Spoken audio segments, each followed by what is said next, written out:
So this is CBSE 22-23 term 2 paper. There are 12 questions only in this paper and some questions are out of syllabus for this year. So हम discuss नहीं कर रहे हैं. Only we are discussing those questions which are in the syllabus. So first question is this: what is meant by doping of an intrinsic semiconductor? Intrinsic semiconductor मतलब pure semiconductor और doping का मतलब उसमें impurity mix करना. तो इसकी definition तो आप लिख ही देना.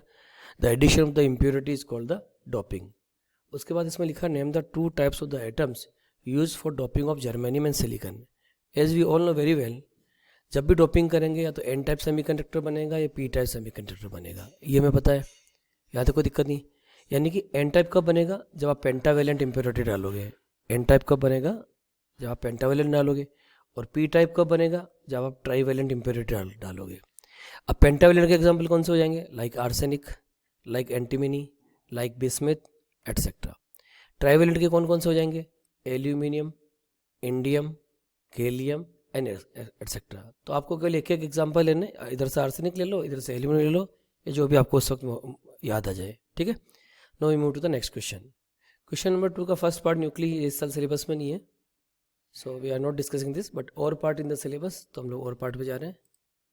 सो B part, name the factors on which photoelectric emission from a surface depend. We all know very well, the very first important thing is the work function of the metal. So first thing is work function of metal, and second factor, that is the frequency of incident radiation. Frequency of incident radiation. Now define the term threshold frequency for a photosensitive material. ये तो आपको पता ही है.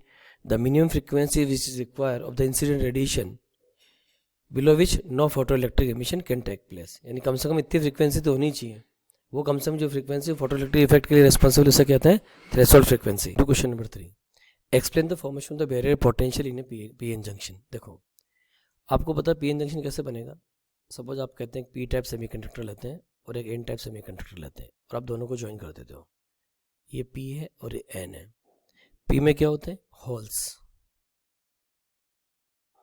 और N में क्या होते हैं? इलेक्ट्रॉन्स. बट कुछ माइनॉरिटी कैरियर इधर भी हो जाते हैं इलेक्ट्रॉन, और कुछ माइनॉरिटी कैरियर इधर हो जाते हैं आपके होल.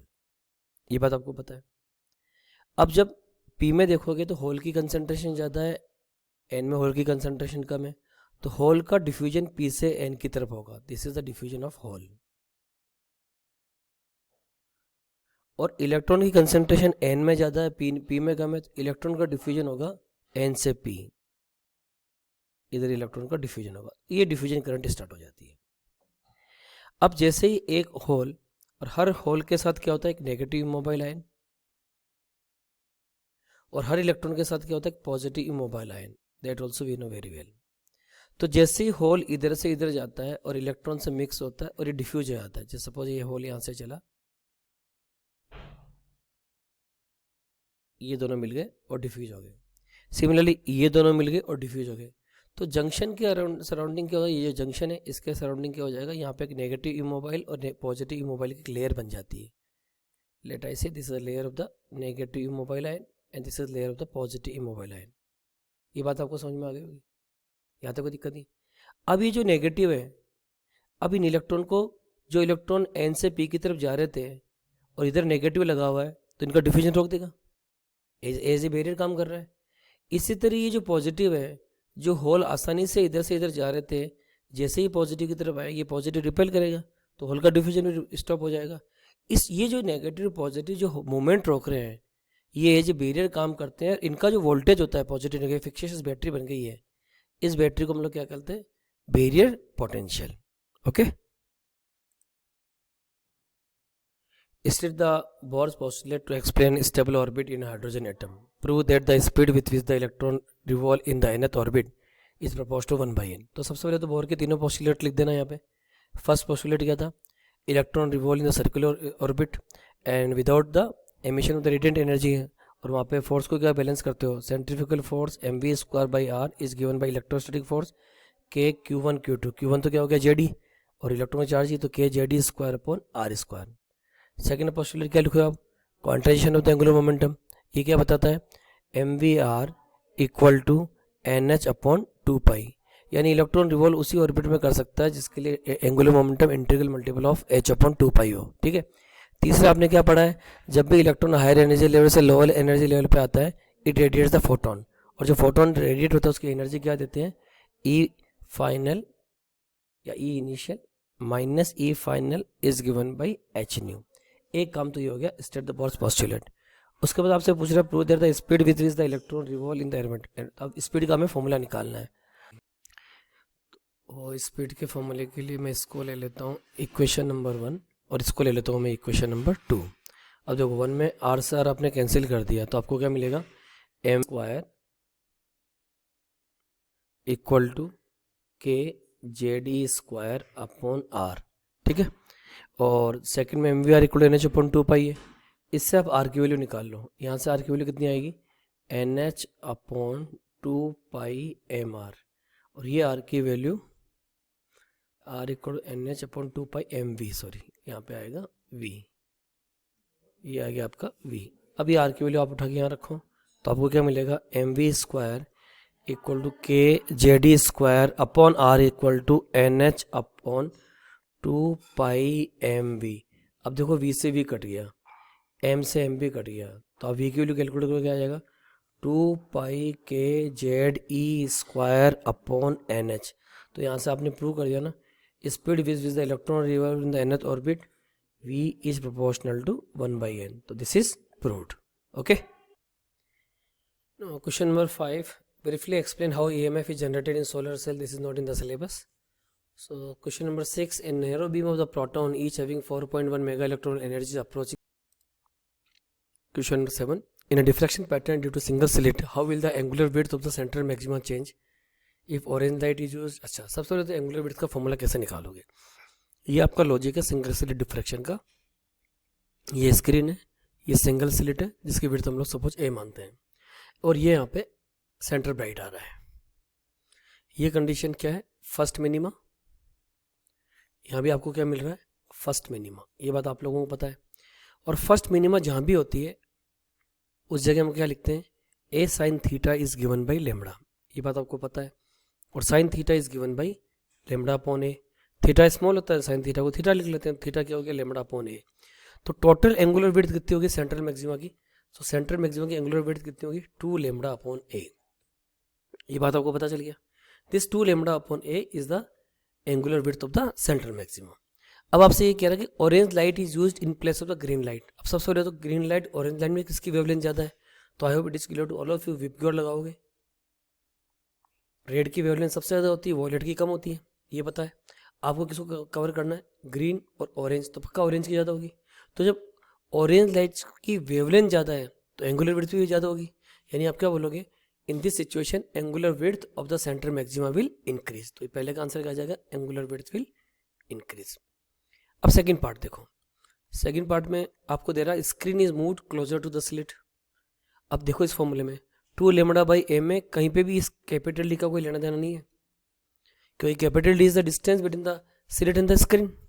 तो यहाँ पे क्या बोलोगे, no change, what you will say, not change. Next, if the slit width is increase, अब यहाँ पे देखो 2 lambda upon a is the slit width, अब स्लिट विड्थ इज डिक्रीज, अगर आप स्लिट विड्थ को डिक्रीज किया तो 2 थीटा की वैल्यू बढ़ गई, तो आप क्या बोलोगे again, central maxima will increase. तो सी का थर्ड का आंसर क्या आ जाएगा, सेंट्रल मैक्सिमा विल इंक्रीज। ठीक है। क्वेश्चन नंबर 8 पार्ट है, write two necessary condition for TIR. TIR की इंपॉर्टेंट कंडीशंस क्या है। First condition is that rays should travel from dense medium to rare medium. तो पहली कंडीशन क्या लिखोगे, rays should travel from dense medium to rare medium. और second condition क्या है, angle of incidence must be greater than critical angle, तभी TIR हो पाएगा, अदरवाइज टीआईआर नहीं हो पाएगा। अब हम बी पार्ट पे चलते हैं। 2 prism A B C and D B C are arrange as shown in the figure.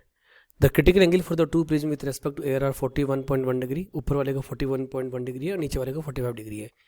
We have to trace the path of the ray through the combination. Ray हमारी कैसे निकलेगी, अब देखो ध्यान से, ये रे जैसे सामने जाके टकराती है यहाँ पे, we all know very well, यहाँ पे आपका इंसिडेंट रे ये है, ये नॉर्मल है, ये एंगल ऑफ इंसिडेंस हो गया, because angle of incidence is the angle between the incident ray and normal. तो ये 45 डिग्री, तो obviously it is also 45 degree and this angle is also 45 degree. अब ऊपर वाले का क्रिटिकल एंगल कितना है 41.1 डिग्री और 45 पे गिर रही है, it means angle of incidence is greater than critical angle, so it will be TIR। TIR का मतलब ये रे जैसे आई है इस तरह सीधी की सीधी नीचे चली जाएगी, बिकॉज 45 डिग्री पे इंसिडेंट है तो 45 डिग्री पर रिफ्लेक्शन होना मस्ट है। ये बात आपको पता चल गई होगी। अब सेकंड सरफेस पे देखो जहाँ जाके टकरा रही है BOD सरफेस पे, अगेन यहाँ पे एक नॉर्मल ड्रॉ कर लो, ठीक है। अब ये एंगल कितना होगा, अब लॉजिकली सोचो इस एंगल के बारे में, तो I think you can easily calculate this angle will also 60 degree, ये भी आपको पता चल जाएगा। अब 60 पे आई तो बेसिकली 60 पे जाना पड़ेगा, तो इसको 60 पे निकाल दो लाइक दिस।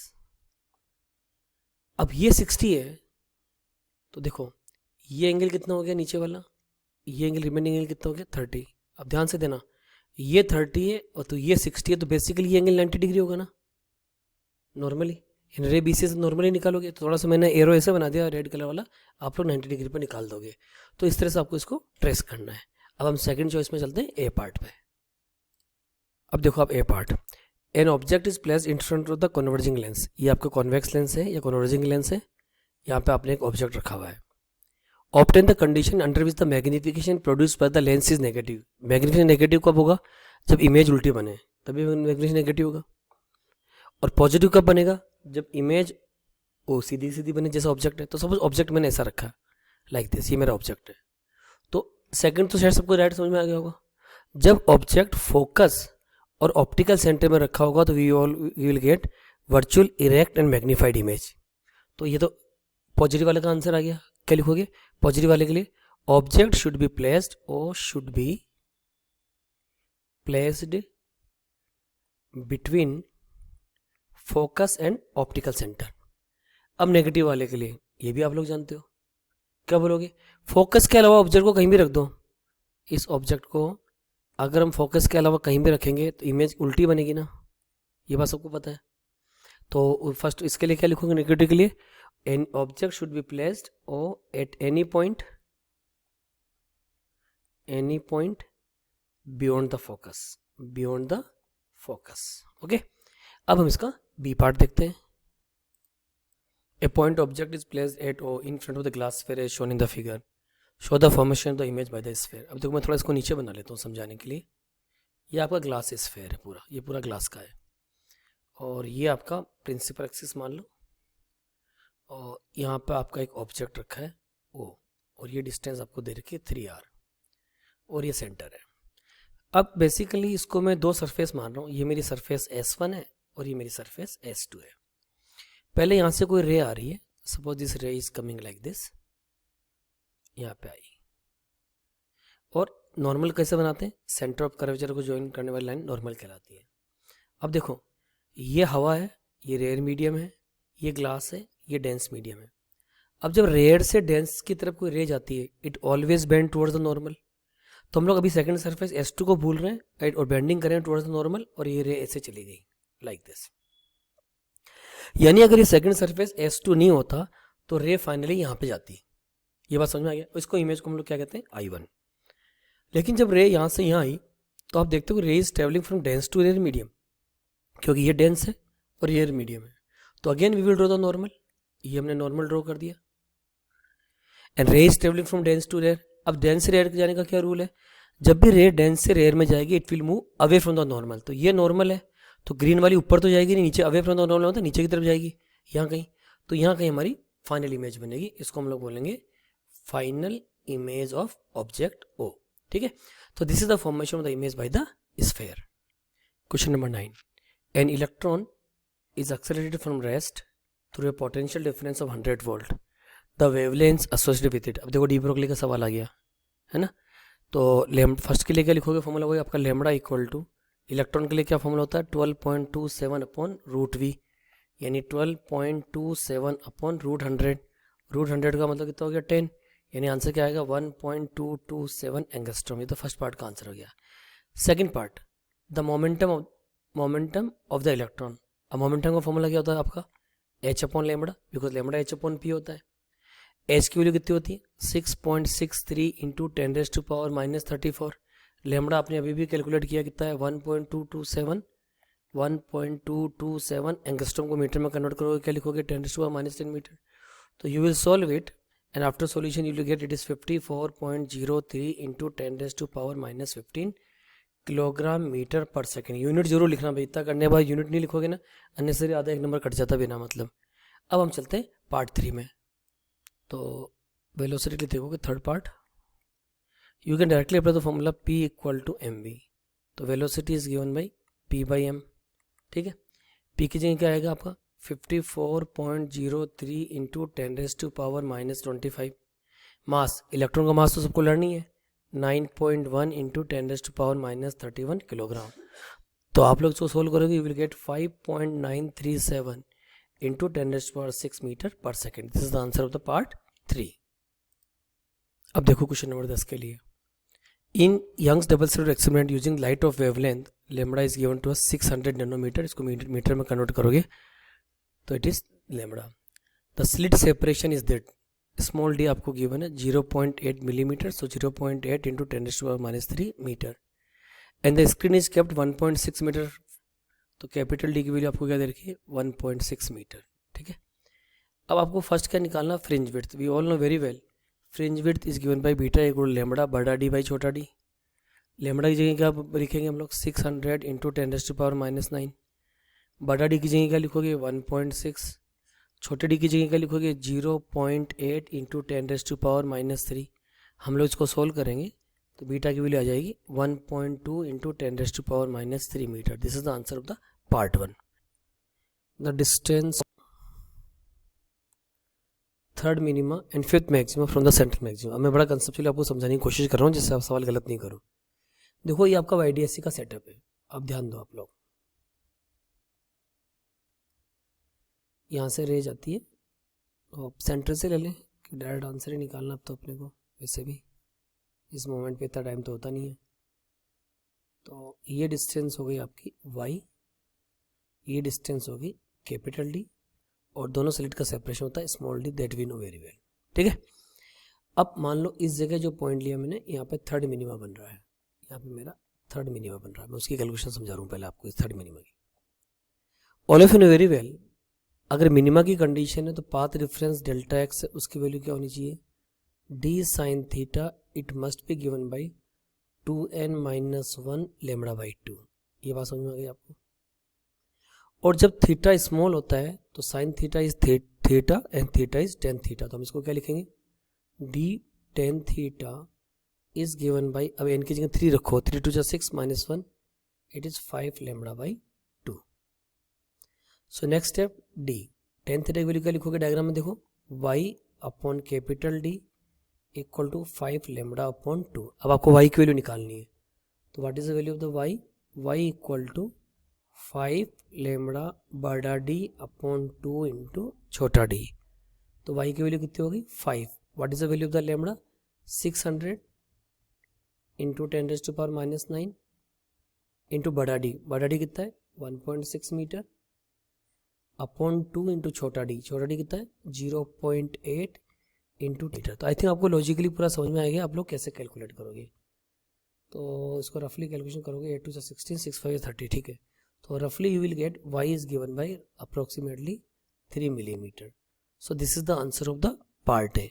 अब मैं चाहता हूँ वीडियो पॉज करो और ये बी पार्ट की पहले कैलकुलेशन आप खुद सोचो जब तक मैं इसको इरेज करता हूँ. अब मुझे फिफ्थ मैक्सिमा की डिस्टेंस चाहिए सेंटर से, यानी इस जगह मैं मान रहा हूँ यहाँ पे मेरा फिफ्थ मैक्सिमा बन रहा है. अब मैक्सिमा के लिए पाथ डिफरेंस की वैल्यू कितनी होती है n लैम्बडा. ये बात समझ में आ गया. और पाथ डिफरेंस कितना होगा d साइन थीटा. तो d sine theta equal to n lambda. अब वापस साइन थीटा को क्या लिखोगे टेन थीटा. तो d टेन थीटा को क्या लिखोगे y upon capital D. Fifth तो क्या लिखोगे इसको 5 लैम्बडा. तो y की वैल्यू निकालो क्या आ जाएगा 5 लैम्बडा बड़ा d अपॉन छोटा d यानी 5. अब ऐसा तो डायरेक्ट ही कर सकते हो, लैम्बडा बड़ा d अपॉन छोटा d की वैल्यू क्या है अपने कैलकुलेट कर रखी है ना 1.2 इंटू 10⁻³ मीटर. तो finally you will solve it and you will get 6 millimeter is the right answer of the part B. Okay, question number 11. Electromagnetic waves of wavelength λ1, λ2, λ3 are used in radar, water purifier and remote switches. Identify the electromagnetic waves. अब देखो lambda 1 क्या है, lambda 2 क्या है और lambda 3 क्या है। देखो रडार में जो यूज होती है वो कौन सी होती है, माइक्रोवेव। तो ये तो कौन सी होगी, माइक्रोवेव। वाटर प्यूरीफायर में कौन सी यूज होती है, अल्ट्रावायलेट। और रिमोट, आपने ध्यान से देखना, टीवी का रिमोट में आप देखते होंगे तो रेड कलर की लाइट जलती है आगे, तो इसमें कौन सी यूज होती है, इंफ्रारेड। ठीक है, यहाँ तक समझ में आ गया। Right one source of each of them, अभी रटने वाला सवाल है, इनके सोर्स क्या है। जैसे माइक्रोवेव, ये तो आपने सुना होगा, क्लिस्ट्रॉन वॉल, तो लिख देता हूँ मैं इसको, क्लिस्ट्रॉन वॉल, ये तो किसका हो गया, माइक्रोवेव का। अल्ट्रावायलेट रे कैसे बनती है, एक्चुअली बेसिकली क्या होता है, इलेक्ट्रॉन जब किसी एटम में वन एनर्जी लेवल से दूसरी एनर्जी लेवल पर जाते हैं तो अल्ट्रावायलेट रेज निकालते हैं। सिंपली आपने लाइमन, बामर, पास्चन ब्रैकेट पढ़ा होगा ना, तो वहाँ पे विजिबल, अल्ट्रावायलेट, इंफ्रारेड सारी बनती है। विजिबल को सबको पता है, विजिबल कौन सी होती है, बामर वाली।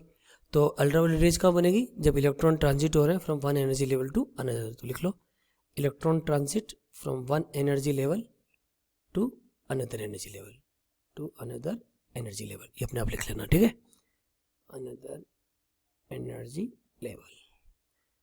ठीक है, अब इंफ्रारेड, इंफ्रारेड क्यों होती है, ड्यू टू ऑसिलेशन। तो due to oscillation of atoms and molecule, उससे क्या निकलेगी आपकी, इंफ्रारेड। ठीक है, अब हम बी पार्ट की बात कर लेते हैं। देखो, state two condition for two light source to be coherent. Coherent की इंपॉर्टेंट कंडीशन क्या होगी, दोनों की फ्रीक्वेंसी सेम होनी चाहिए, सबसे बड़ी बात, both the sources should be of the same frequency. Second बात, आप क्या लिखोगे, there should be constant phase difference या जीरो फेज डिफरेंस, कांस्टेंट और जीरो फेज डिफरेंस होना चाहिए। ठीक है, और भी कोई रीजन लिखो, पर ये दो तो लिख ही देना।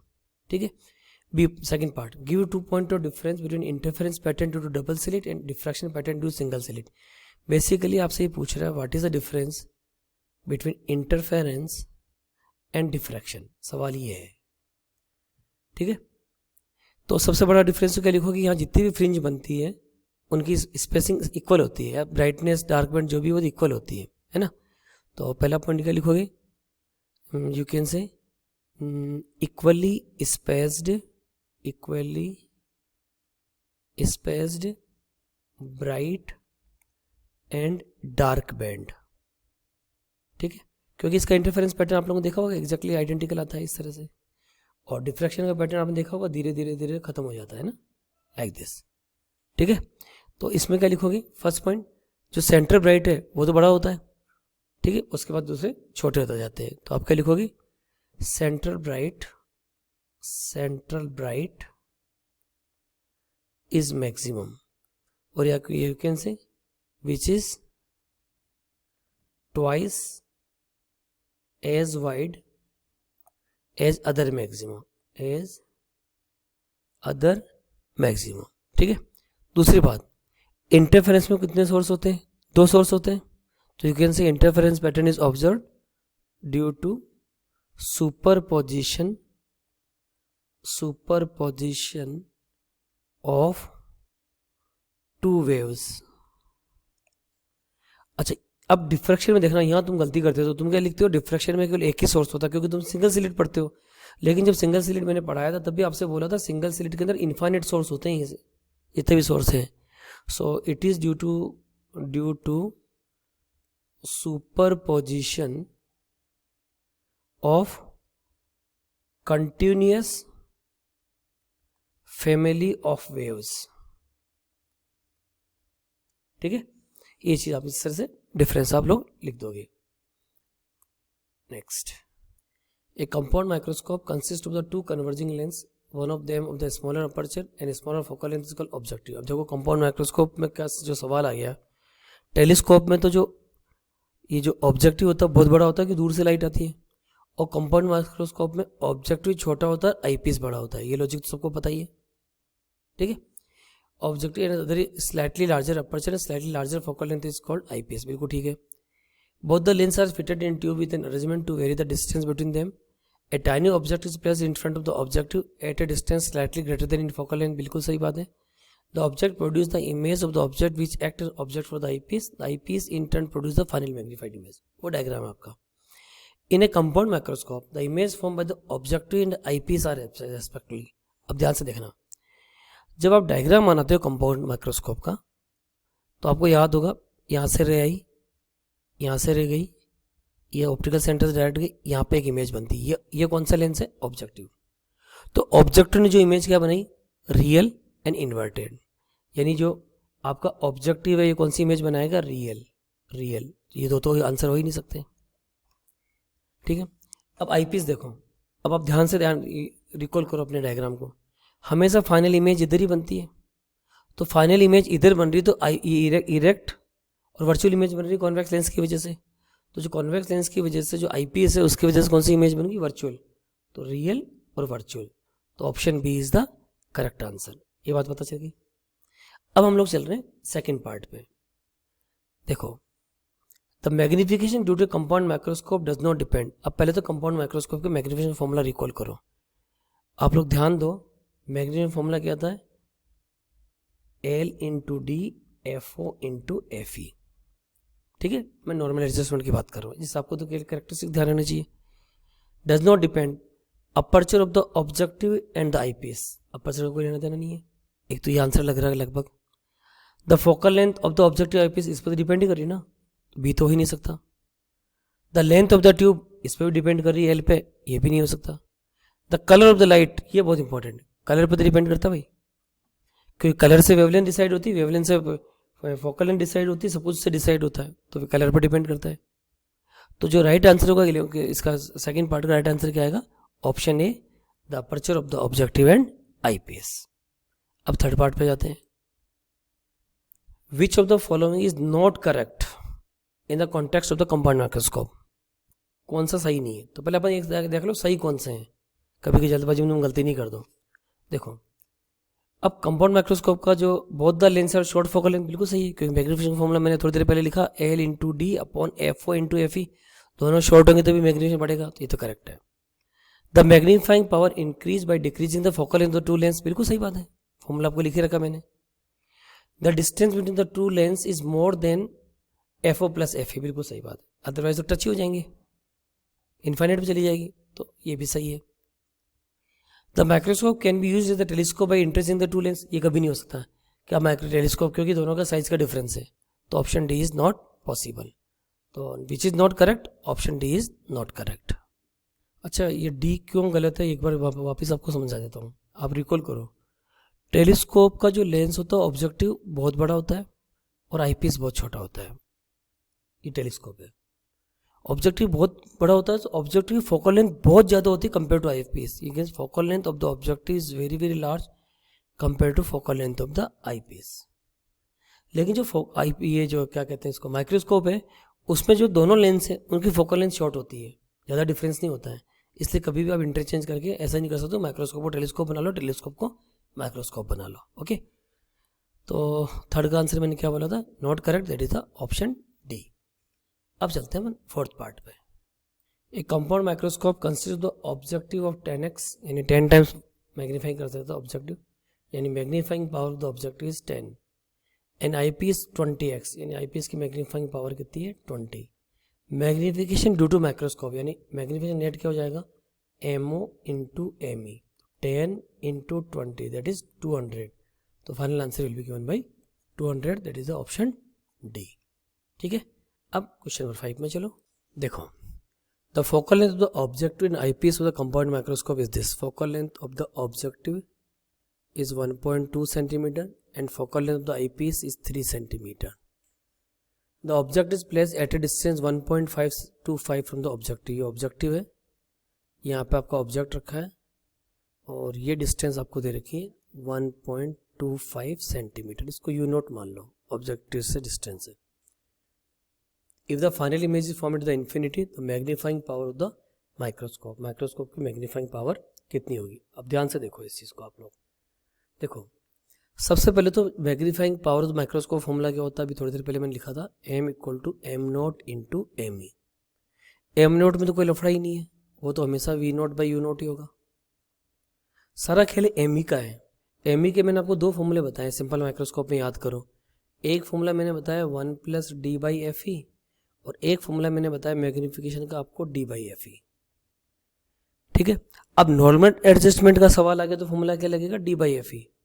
यानी इन्फिनिटी का सवाल आ गया तो फॉर्मूला क्या लगेगा, d/fe। और लिस्ट डिस्टेंस का सवाल आता तो क्या लगता, 1+d/fe। तो यहाँ पे ये तो एमओ हो गया, ये एमए होगा, जो भी वैल्यू आएगी यहाँ पुट करोगे। ओके, तो सबसे पहले अपन एक एक चीज निकालते हैं। तो देखो एमओ निकालते हैं, यू नॉट पता है, एफ नॉट पता है, तो आपका फॉर्मूला क्या है, 1/f = 1/v - 1/u।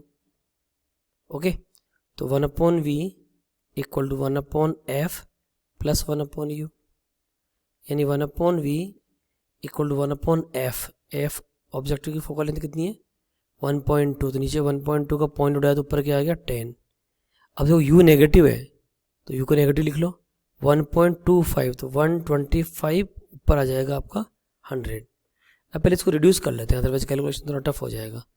25 5 जा 25 4 जा, और इसको भी कर लो 2 5 जा और 2 6 जा। तो 1/v is given by 5/6 minus 4/5। तो 1/v = 6 5 जा 30, 5 5 जा 25 minus 24, यानी कितना आ गया 1/30। तो v नॉट की वैल्यू कितनी आ गई आपकी 30। तो v not by you not यानी 30। मैग्नीट्यूड वाइज ले लेते हैं, कोई दिक्कत नहीं है, फाइनल में मैग्नीट्यूड वाइज आ रहा है। अब यू नॉट फिर कितना आपका 1.25, तो 125 × 100। ठीक है, 25 5 जा 125, 25 4 जा 100, 5 से काटा 6, 6 × 4 24। तो एमओ की वैल्यू तो कितनी आ गई साहब आपकी 24। इंटू अब एम ई निकालना d/fe। डी तो हमें पता ही कितना होता है 25 सेंटीमीटर, फिक्स है, तो least distance of distinct vision. F A कितना है आपका 3, तो कितना आ गया 3 अप्रोक्सीमेटली 8 पॉइंट समथिंग है, तो 80 मान लेते हैं यार। ठीक है, अब आपको निकालना 24 × 8, तो 24 लगभग इसको 25 × 80 मान लो, और 25 राउंड फिगर में दे रखा ना आंसर, 25 8 जा 200। तो right answer will be option C answer. तो इसलिए मैंने राउंड फिगर में ले लिया, तो option C is the correct answer.